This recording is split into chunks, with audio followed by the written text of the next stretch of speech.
Hay algo que está destruyendo las carreras en MotoGP y es tan grave que está impidiendo que los pilotos puedan luchar realmente en la pista.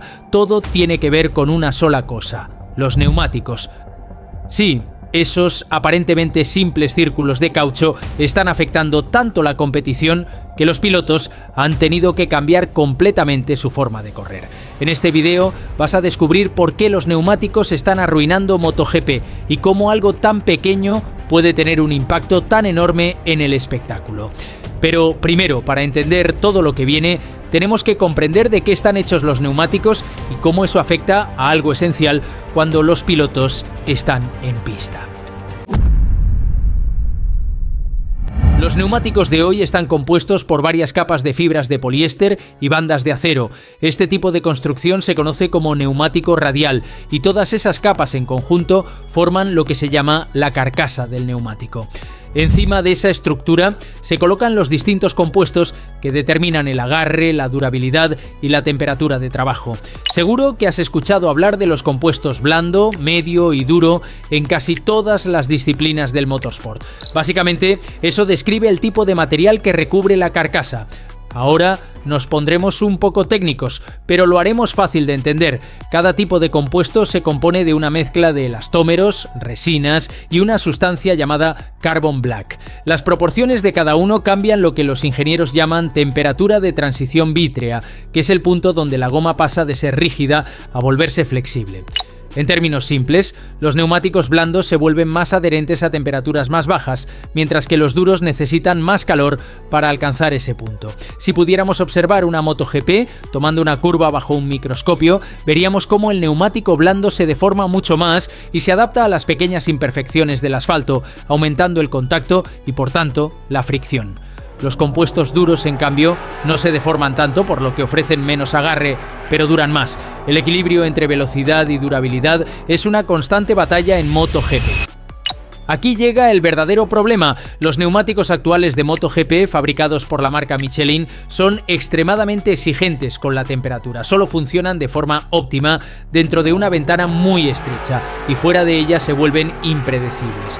Más adelante explicaremos cómo esto ha afectado directamente a las carreras, pero primero vale la pena recordar que la tecnología de neumáticos nunca deja de avanzar. Lo que hoy parece normal, hace 20 años era ciencia ficción. En los primeros años 2000, cuando MotoGP dejó atrás los motores de 2 tiempos para adoptar los de 4 tiempos, Michelin, Bridgestone y Dunlop competían entre sí para fabricar el mejor neumático posible. Los nuevos motores de 4 tiempos eran más fáciles de pilotar y permitían inclinaciones más pronunciadas sin tanto riesgo de perder la rueda trasera de forma violenta. Eran motos un poco más pesadas, así que los fabricantes tuvieron que endurecer las carcasas para soportar mayores ángulos de inclinación y más peso. Bridgestone se convirtió en proveedor único en 2009 y mantuvo ese rol hasta 2015, mejorando el rendimiento de los neumáticos año tras año. Pero no todo fue perfecto. En el GP de Australia 2013, el circuito de Phillip Island se había reasfaltado recientemente y el nuevo asfalto era tan abrasivo y con tanto agarre que los neumáticos se destruyeron en pocas vueltas. Bridgestone concluyó que no durarían más de 14 vueltas, así que se decidió acortar la carrera e imponer una parada obligatoria para cambiar de moto y neumáticos.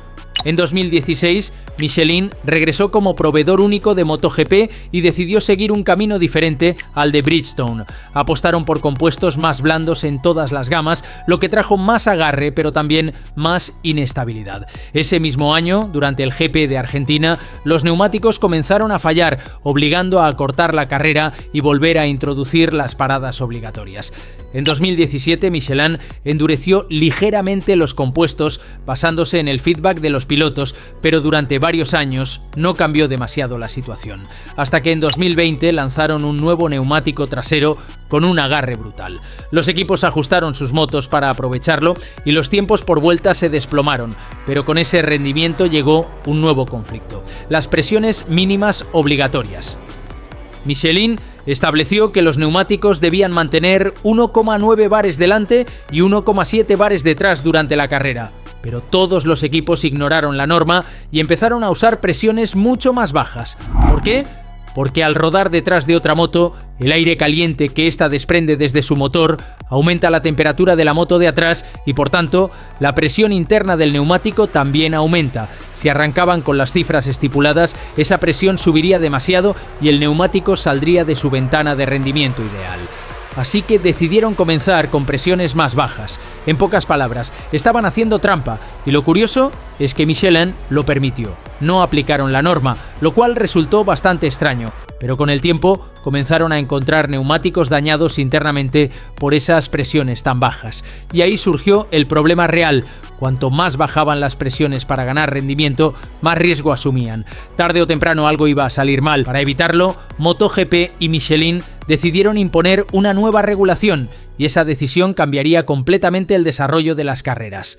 A partir de Silverstone 2023, por primera vez en la historia del campeonato, se comenzó a vigilar activamente la presión mínima durante todo el fin de semana. El reglamento establecía que el neumático debía cumplir con esa presión mínima como promedio en el 60% de las vueltas de la carrera. Antes, cada equipo tenía su propio sistema para medir presiones, así que podían manipular los valores ligeramente y evitar sanciones. Para acabar con eso, MotoGP implementó un sistema de monitoreo estandarizado que entregaron a todos los equipos. Michelin justificó la medida por razones de seguridad. Los neumáticos con poca presión se deforman más de lo previsto, generan calor excesivo y pueden sufrir fallos estructurales peligrosos. Y para asegurarse de que nadie se lo tomara a la ligera, se impusieron sanciones muy duras.